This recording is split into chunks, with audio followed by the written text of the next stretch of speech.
กูกะการเฮียนเนี่ยกูจะไม่สอนเนี่ยกูเรียนเลยไปทำไมพูดอย่างนี้นี่ต่อกูต้องขอเลยอาจารย์ออกไปเลย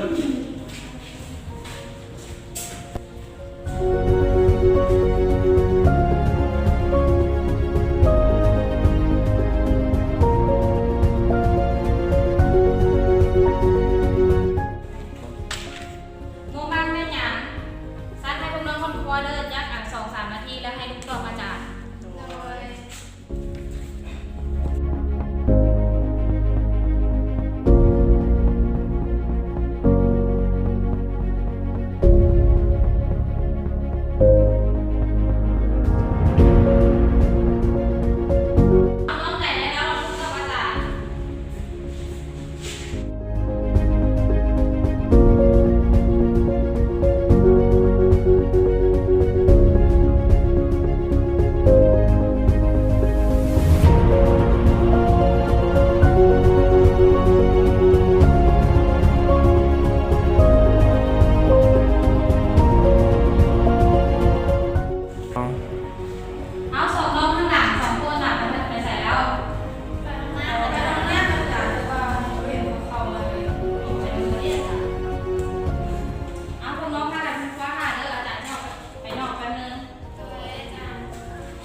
วิชานี้สอนเด็ก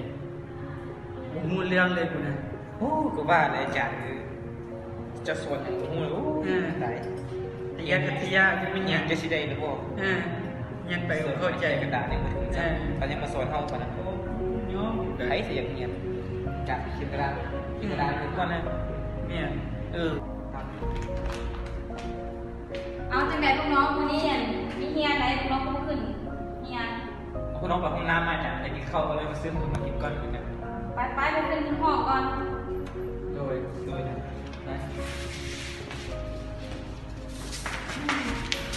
จะมานำว่าอยู่เฮียนเรายังมานำให้อย่างนี้ผมอยากกินให้เขากิน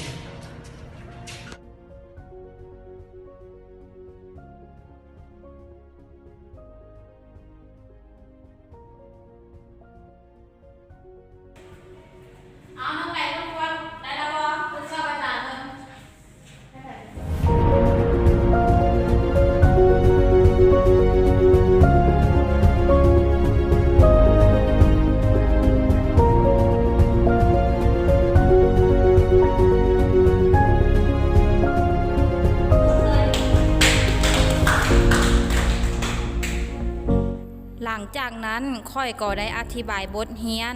และสรุปบทเรียนให้นักเรียนเข้าใจอย่างลึกซึ้ง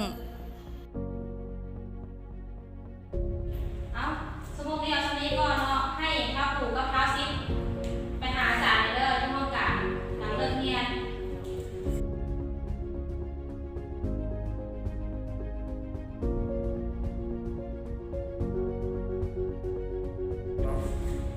ไปอาจารย์นะจะมีเรื่องงูเลยกูจะไปที่ไหนโอ้ยไปเอาไปซะไปเลย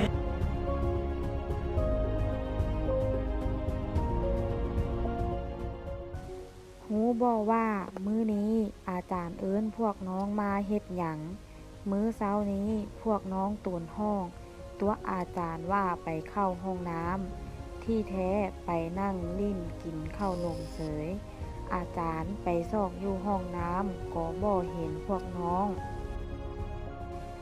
พวกน้องเฮ็ดแบบนี้มันผิดต่อกฎระเบียบของโรงเรียนวางออก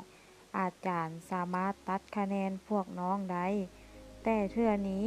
เป็นเทื่อทับอิฐ อาจารย์จะตักเตือนพวกน้องว่าบ่ให้เฮ็ดอีก บ่ว่าจะเป็นชั่วโมงอาจารย์หรือชั่วโมงอื่นก็ตาม